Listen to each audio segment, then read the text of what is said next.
Ahli surga teman-teman bisa memiliki banyak sekali istana.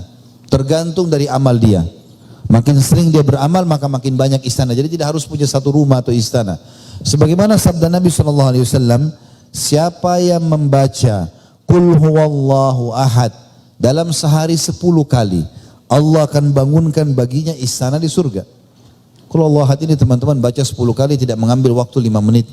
Lagi di mobil, lagi di motor, lagi ibu-ibu belanja, lagi menunggu antrian di lift, atau apa saja, lampu merah, baca Qul huwallahu ahad 10 kali punya istana di surga.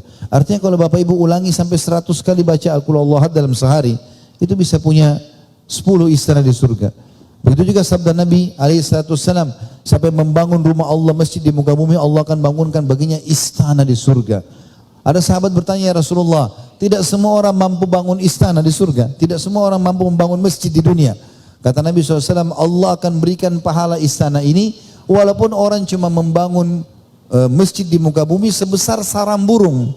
Artinya kayak ada masjid minta sumbangan misalnya, ya, ditaruhlah kotak amal di depan pinggir jalan. Lalu kita nyumbang 1.000 rupiah, 2.000 rupiah, 10.000 rupiah, tergantung berapa kita mampu. Maka uang itu disatukan dengan uang lain lalu dibangunlah tembok-tembok masjid atau apa yang berhubungan dengan fasilitas tersebut. Sudah cukup mendapatkan istana di surga.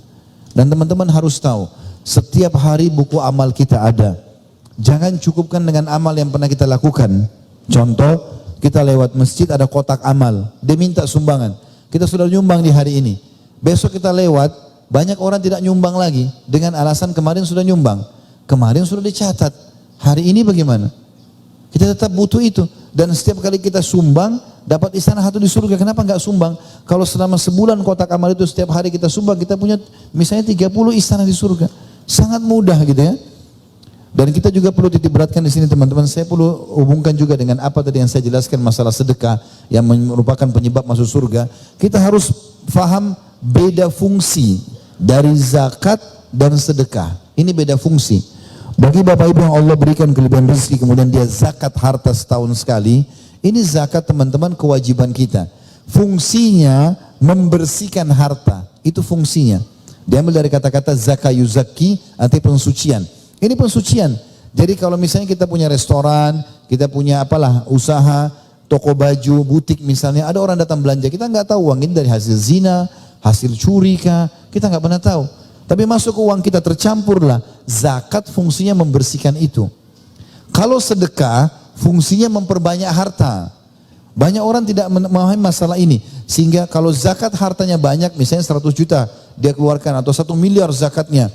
Karena banyak sekali hartanya, 2,5% hartanya setahun itu 1 miliar misalnya. Maka dia cicil keluarkan dalam setahun. Dia enggak sedekah lagi. Dia pikir ini sudah sedekahnya dia, padahal itu zakat. Itu mensucikan harta. Bukan fungsinya untuk memperbanyak harta. Harus difahami masalah ini. Maka sedekah beda fungsi teman-teman sekalian. Sebagaimana juga zakat mal itu beda fungsinya.